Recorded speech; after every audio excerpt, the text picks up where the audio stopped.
I have carried a 9mm on my belt for longer than I care to admit. I have run thousands of rounds of it through everything from the latest polymer striker-fired wonders to the heavy steel-framed hammer guns of the old school. But if you have been paying attention to the brass hitting the floor at your local range, and if you are really watching the industry moves in 2025, the writing is on the wall. We are witnessing a serious ballistic evolution. New age cartridges, along with some resurrected heavy hitters, are aggressively moving in on the territory that the 9mm Luger used to dominate without question. What is up, freedom lovers? This is Gunman Ballistic. Today we are going to dissect the specific loadouts that are actually showing up in the range bags of high-level shooters, and we need to have a serious conversation about why the 9mm is no longer the default answer for every single scenario. The context: why 9mm ruled. If you walk the line at any shooting range in the United States today, you are still going to see the vast majority of shooters loading up 9x19. For decades, that was my primary setup as well. I had a Glock 19 tucked in the waistband, a case of ball ammo stored in the truck, and a system that was simply reliable.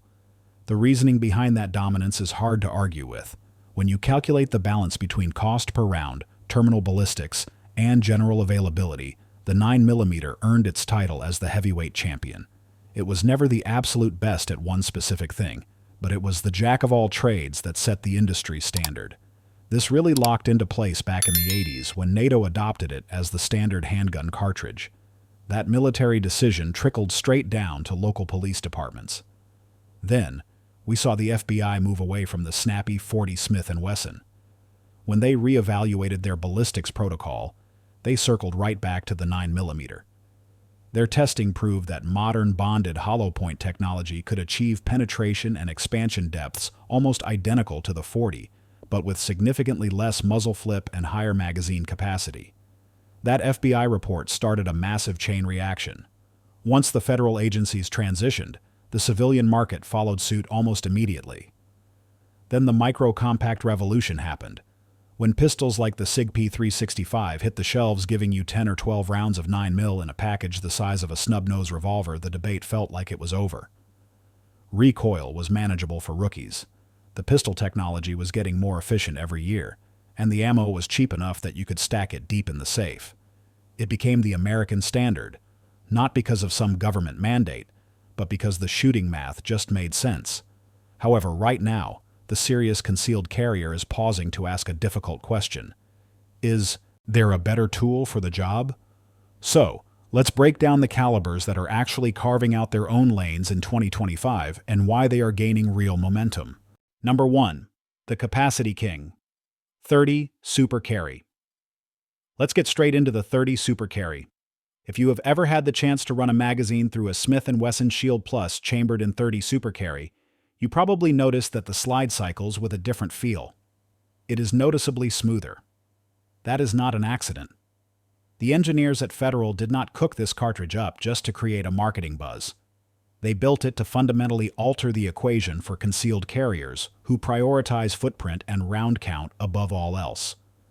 The 30 Super Carry drives a 100-grain Hornady HST projectile at approximately 1250 feet per second.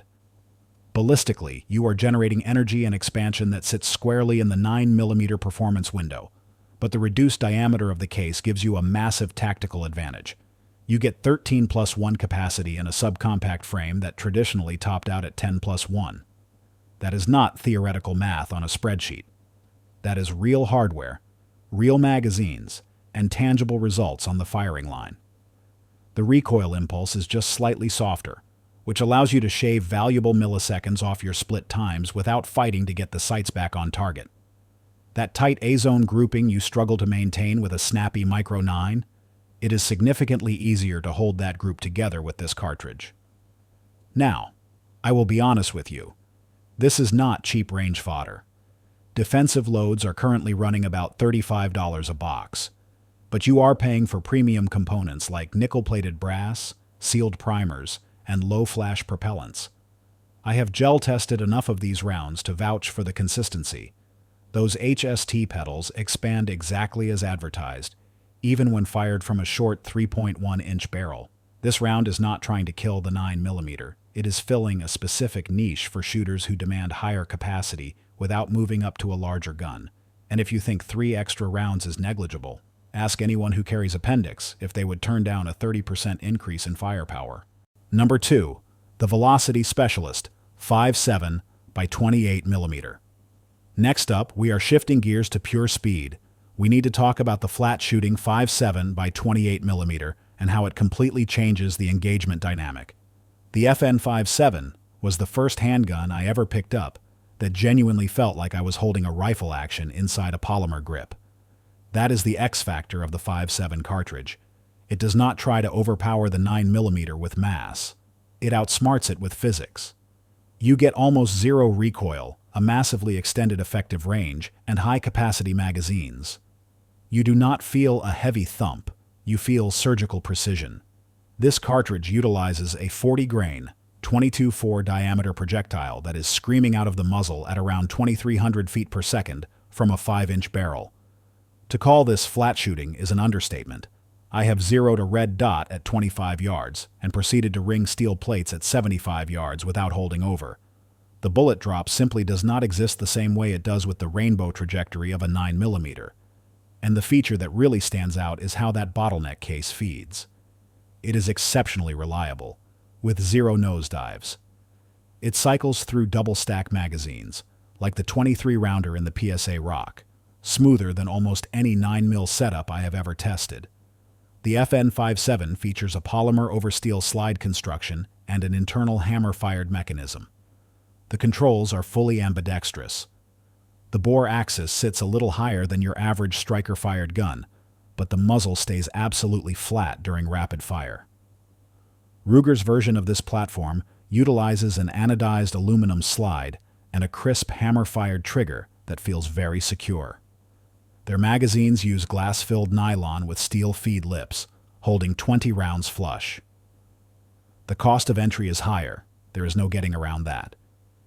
You are looking at $38 to $50 for defensive ammunition like the Spear Gold Dot or the FN Elite Defender. But when you factor in the ability to defeat soft body armor, the lack of recoil, and the laser beam trajectory, the trade-off makes sense. This is not a plinking round. It is a mission-specific tool built for a handgun chassis. Number 3. The Powerhouse 10mm Auto. Now, if you are thinking speed is cool, but you want something that hits with raw violence, we are just getting started. Let's talk about the 10mm Auto. When you pick up a Springfield XDM Elite chambered in 10mm, the weight and balance tell you immediately that this is a serious implement.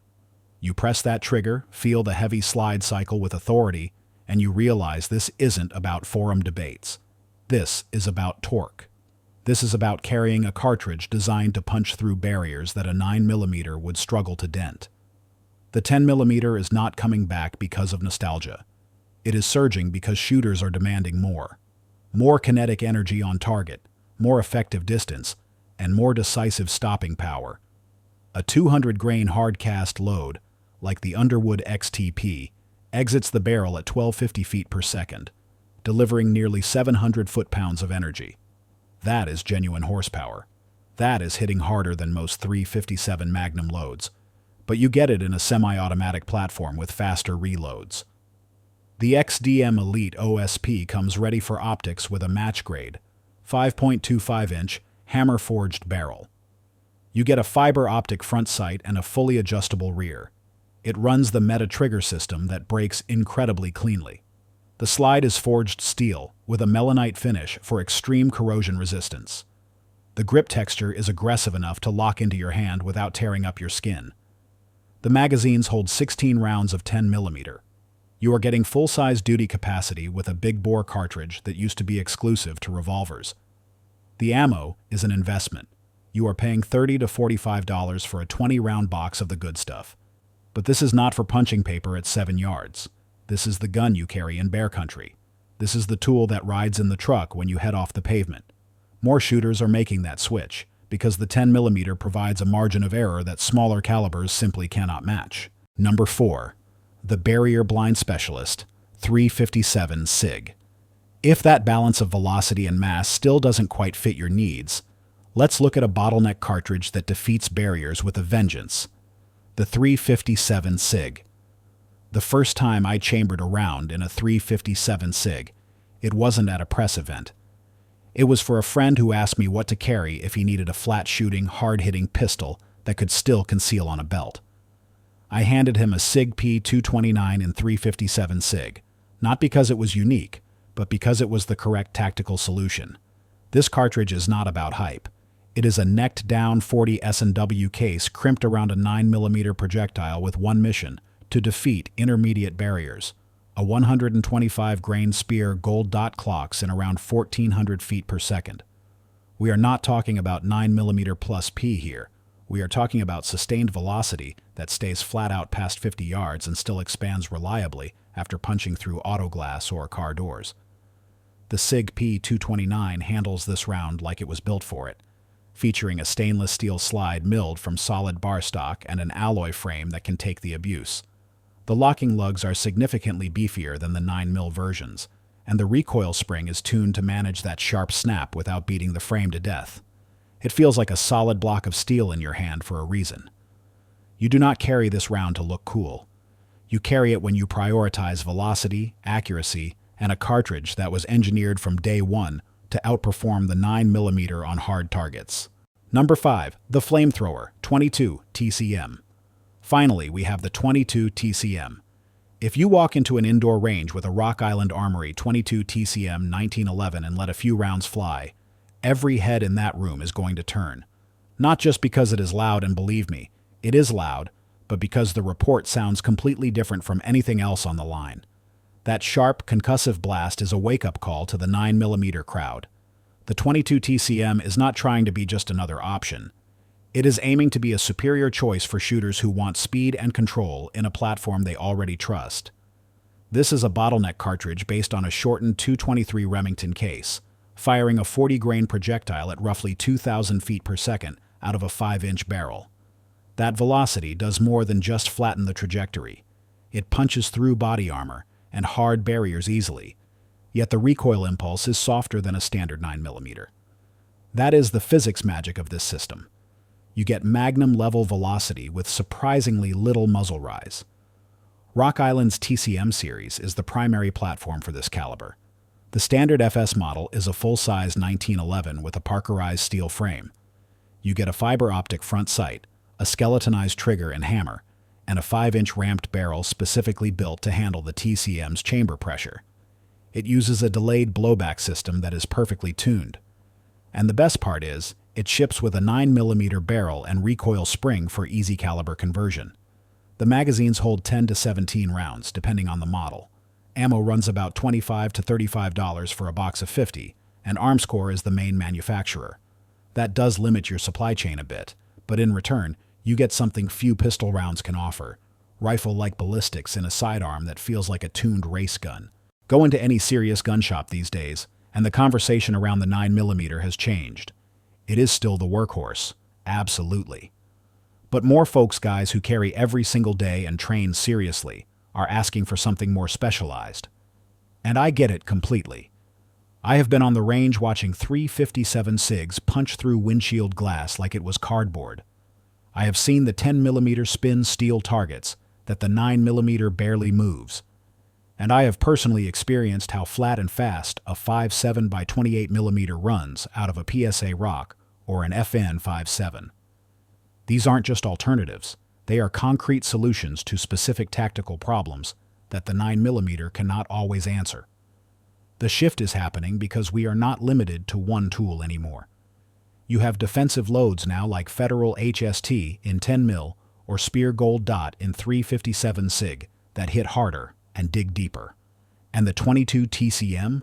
That is basically a handheld varmint rifle that fits right into a 1911 holster. Faster, flatter, and with less recoil than you would ever expect. The old argument was always about price and finding ammo. But now the hardware is available, the ammo supply is catching up, and more shooters are getting educated about exactly what round fits their mission profile. If you enjoyed this detailed breakdown, make sure you smash that like button and subscribe to the channel. Leave a comment down below. Are you sticking with the 9mm or are you making the jump to something more specialized? I want to hear from you and see what you are running. Until next time, stay safe and keep training.